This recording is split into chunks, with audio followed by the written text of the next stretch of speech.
नमस्कार दोस्तों, मैं आनंद प्रकाश एक बार फिर से आपका आपके अपने यूट्यूब चैनल फिजिक्स टूल में हार्दिक अभिनंदन और स्वागत करता हूं और आशा करता हूं कि हमारी टीम द्वारा अपलोड किए गए वीडियो आपको लगातार पसंद आ रहे होंगे और आप उन्हें भलीभांति देख भी रहे होंगे। इसी आशा और कामना के साथ एक बार फिर से मैं आपके सामने एक नया वीडियो, एक नया भाग लेकर के प्रस्तुत हूँ, नया पार्ट लेकर के आया हूँ। आज अपने अध्ययन करेंगे पार्ट नंबर 42 का पार्ट नंबर 42 का। तो सबसे पहले इससे पहले अपने 41 भाग इस चैप्टर के पढ़ चुके हैं। चैप्टर समाप्ति की ओर है, ठीक है। थोड़ा ही चैप्टर और बचा है, अपने एक बहुत बड़ा चैप्टर कंप्लीट करने वाले हैं जो 6 नंबर का अपने चैप्टर आने वाला है। तो सबसे पहले तो मैं आपसे पूछ लेता हूं कि आपने क्या कुछ तैयार किया है। आप अपने मन में सोच रहे हो कि अब तैयारी कब तक करेंगे, या ऐसा कुछ तो नहीं है। तो इसके लिए मैं आपसे रूबरू हो जाता हूँ, पहले पूछ लेता हूँ विचारों में कि आपने क्या कुछ तैयार किया है। तो बच्चों, आपको जहाँ तक विदित है, नए बच्चे जो जुड़े हैं, मैंने देखा है कुछ नए स्टूडेंट जुड़े हैं, उनके लिए मैं बताना चाहूँगा कि हमने इससे पहले जो एक तो अम्ल और क्षार का चैप्टर है वो कर लिया है, रासायनिक अभिक्रियाओं का एक चैप्टर कर लिया है, केमिस्ट्री के 2 चैप्टर कर लिए हैं जिसमें कार्बन और उसके यौगिक हैं। 4-4 नंबर के वो दोनों चैप्टर हैं, 8 नंबर का मैटर। और भोजन मानव स्वास्थ्य, भोजन और मानव स्वास्थ्य एक चैप्टर वो कर लिया है 4 नंबर का। और ये 6 नंबर का अपने इस बुक के अंदर सबसे ज़्यादा नंबर का चैप्टर 6 नंबर का मानव तंत्र चल रहा है बच्चों, जिसमें ये जो 42वां भाग चल रहा है प्रजनन की अवस्थाओं का जो है, इसमें ये प्रजनन की अवस्थाएं इसमें कंप्लीट हो जाएंगी। फिर आगे तंत्रिका तंत्र और कुछ ग्रंथियों का अपने अध्ययन करेंगे, मस्तिष्क का अध्ययन करेंगे और 5-4 पार्ट और आएंगे इसके। उसके बाद में ये फिर ये चैप्टर समाप्त हो जाएगा, ठीक है ना। तो उसके बाद में एक नया चैप्टर अपने स्टार्ट करेंगे। और उससे पहले मैं आपसे पूछूंगा कि आपने कितनी चीज़ें तैयार कर ली हैं, ठीक है ना। तो आप कमेंट के माध्यम से मेरे को बताएं कि सर हमने इतनी चीज़ तैयार कर ली हैं, तभी मेरे को देखो पता चलेगा कि आप साथ साथ में अध्ययन कर रहे हो या नहीं कर रहे हो, ठीक है ना। तो बिना अध्ययन करे बच्चों देखो कुछ भी नहीं बंटना किसी भी चीज़ का, ठीक है ना। मैं आपके लिए लगातार मेहनत कर रहा हूँ, लगातार वीडियो प्रोवाइड करवा रहा हूँ, आपको उपलब्ध करवा रहा हूँ, लेकिन ये कोई काम के नहीं रह जाएंगे जब तक कि आप मेहनत नहीं करोगे, आप अध्ययन नहीं करोगे। तो मेरे साथ साथ आपको भी पढ़ना आवश्यक है, मैं पढ़ा रहा हूँ आपको, लगातार स्टडी से जुड़ा रहना अति आवश्यक है बच्चों, तभी आप इस चीज़ का भरपूर पूरा फ़ायदा उठा पाएंगे। अन्यथा ये जो मेहनत मैं कर रहा हूँ वो आपके किसी भी काम नहीं आएगी, ठीक है ना। कुछ एक बच्चे ऐसे भी हैं कि स्कूलें खुलेंगी तब से पढ़ाई स्टार्ट करेंगे, तो वह मैं उनको इन्फॉर्मेशन के तौर पे बता देना चाहूँगा कि वो बहुत पीछे रह जाएंगे यदि ऐसा नहीं कर पाएंगे। तो देखो, हमारे लिए सारे स्टूडेंट बराबर हैं, हम चाहते हैं कि सभी बराबर रहें, और फिर लास्ट में जो थोड़ा इंटेलिजेंट ज़्यादा होगा उसमें वो आगे निकल जाता है, ठीक है ना। तो ये आप जानते हो, तो वो लास्ट की बात होती है। तो स्टार्टिंग से तो आप सभी बराबर चलो ताकि आप कवर कर पाओ सिलेबस को। शुरुआत में ही आप मतलब ढील में डाल दोगे इन चीज़ों को, तो आप कैसे तैयार करोगे, ये आप भी जानते हो, ठीक है ना। तो मेरे को बताना पड़ता है, 5-7-10 दिनों से आपको मोटिवेट करना पड़ता है ताकि आप पीछे न रह जाओ, क्योंकि हमें चिंता रहती है आप सभी के भविष्य की, सभी बच्चों की, कि आप पीछे न रह जाओ, ठीक है। अभी जैसे देखो एग्ज़ाम जो आपके 10th क्लास के हैं वो लेट रुक करके हुए हैं, तो अब जिन बच्चों ने जो पढ़ाई छोड़ दी, अध्ययन छोड़ दिया, उनको कितना नुकसान हुआ होगा आप जानते हो। यदि रेगुलर हो जाते तो वो जैसे तैसे करके पास हो भी जाते या अच्छे नंबर ले आते। अब गणित और सामाजिक का पेपर लेट हुआ है तो उसकी वजह से कुछ एक बच्चों को तो बहुत नुकसान हुआ है, और जो लगातार पढ़ रहे हैं, जो पढ़ने वाले हैं, उन्हें कोई फ़र्क नहीं पड़ा है, उन्हें टाइम भी मिला है। तो 3 महीने का जैसे गैप लग गया है बीच में, तो बहुत नुकसान हुआ है उन बच्चों को। तो ऐसा नहीं है, आपको ये नहीं सोचना है स्कूल कब खुलेंगी पता नहीं, तब से पढ़ाई स्टार्ट करेंगे, बाद में आप क्या कर लोगे, ठीक है। तो आप अभी से पढ़ाई स्टार्ट कर दो बच्चों, ताकि आपको भरपूर फ़ायदा लाभ इस चीज़ का मिल सके। 4 चैप्टर मैंने करवा दिए हैं, ठीक है ना। और यदि क्लास में ये चीज़ें अपने करें तो पूरा इसमें कम से कम यदि बात करें तो 2 महीने का टाइम इसमें लग जाता है, ठीक है। तो 2 महीने आपको ये बचाने चाहिए, आपको पढ़ने चाहिए, जो नए बच्चे हैं उनको भी जोड़ना चाहिए, और आपको लगातार इस पर मेहनत करनी चाहिए। जो डायग्राम है वो आपको रफ कॉपी में चित्र बना बना करके तैयार करने, याद करने, और ये कुछ थ्योरेटिकल चैप्टर भी है तो आपको इसको अच्छे ढंग से तैयार करना है, ये मैं आपसे आशा करता हूँ। और इसी कामना के साथ मैं आज एक नया भाग लेकर के आया हूँ और आशा करता हूँ कि आप मेरी भावनाओं को समझेंगे, मेरी भावनाओं की कदर करेंगे और जैसे मैं करवा रहा हूँ बच्चों आप अध्ययन करेंगे। आप ही के लिए मैं ये सारी चीज़ तैयार करवा रहा हूँ, ठीक है। तो आगे बढ़ते हैं, अपने इसका जो सी नंबर पार्ट है वो देखते हैं, ठीक है। सी नंबर पार्ट है इसका विदलन एवं भ्रूण रोपण। विदलन एवं भ्रूण रोपण।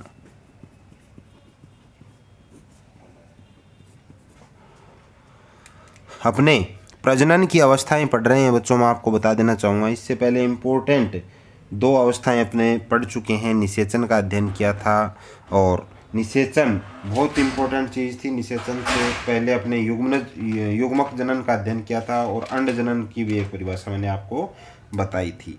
तो आज अपने विदलन और भ्रूण रोपण का अध्ययन करने जा रहे हैं। तो ये देखो क्या है, अंडवाहिनी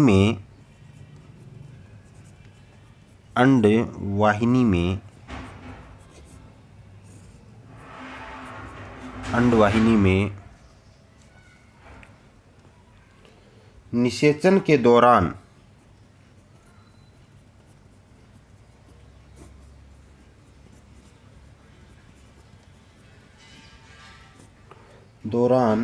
बना हुआ युग्मनज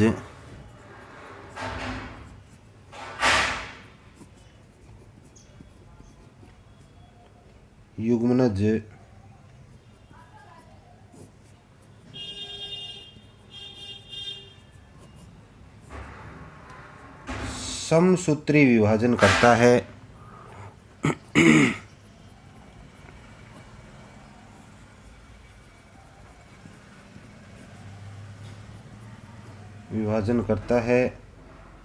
जिसे विदलन कहते हैं,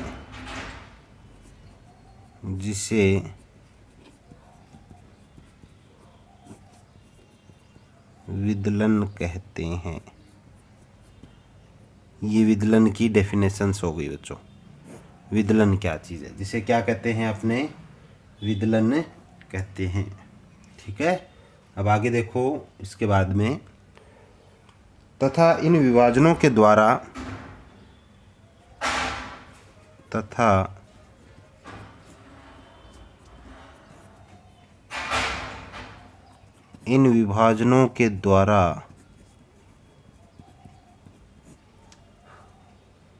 एक विशेष संरचना बनती है।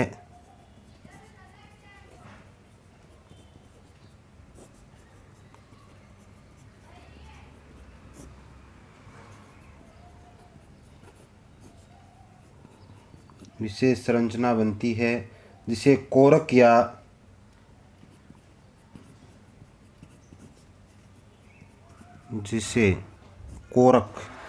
ये इसी का नाम है, ध्यान देना, कोरक या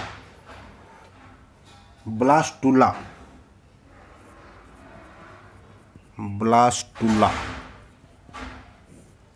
अंग्रेजी का नाम है, ये कहा जाता है।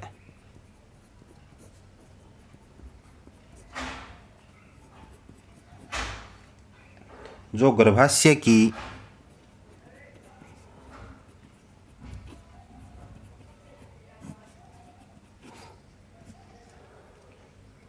अंतःस्तर दीवार में स्थापित होता है।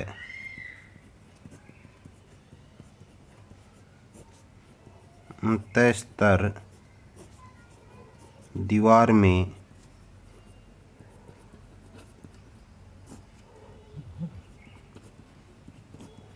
स्थापित होता है, जिसे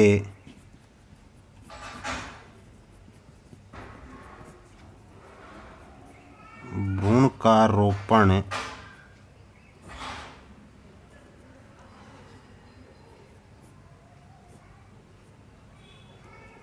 कहते हैं। जिसे क्या कहते हैं, अपने भ्रूण का रोपण कहते हैं।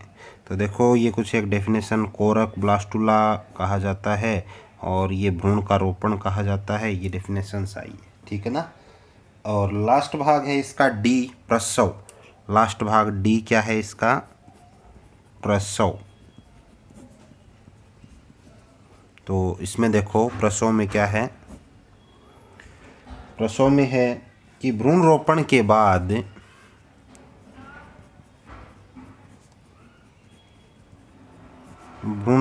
रोपण के बाद विकास की विभिन्न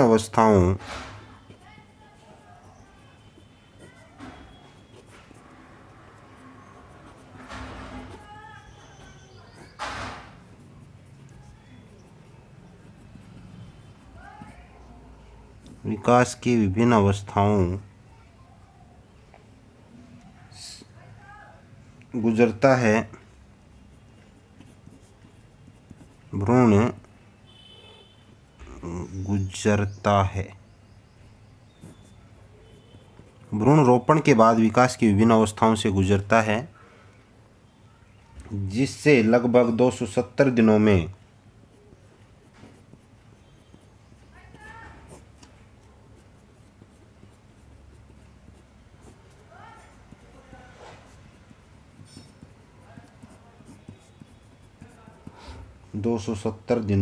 भ्रूण का पूर्ण विकास हो जाता है।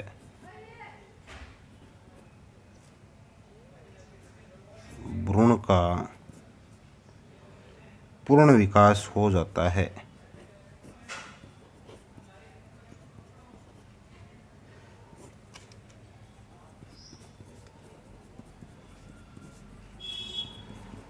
भ्रूण का क्या हो जाता है? पूर्ण विकास हो जाता है, जिसे शिशु कहते हैं। जिसे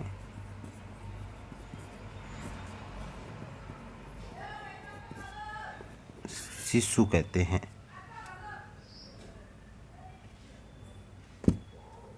जिसे क्या कहते हैं? शिशु कहते हैं। बच्चा होता है जो संतान, वो शिशु कहलाता है। पूर्ण विकसित शिशु योनि मार्ग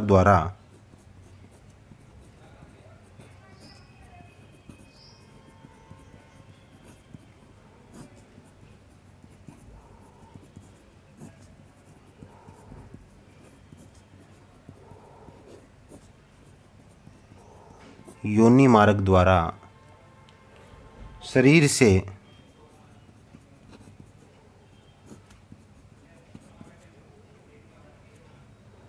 बाहर आता है,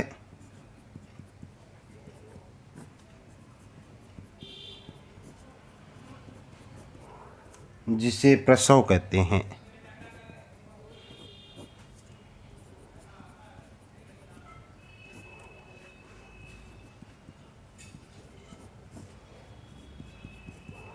जिसे अपने क्या कहते हैं बच्चों? प्रसव कहते हैं। ठीक है ना। तो देखो, ये तो शिशु की डेफिनेशंस हो गई और ये हो गई प्रसव।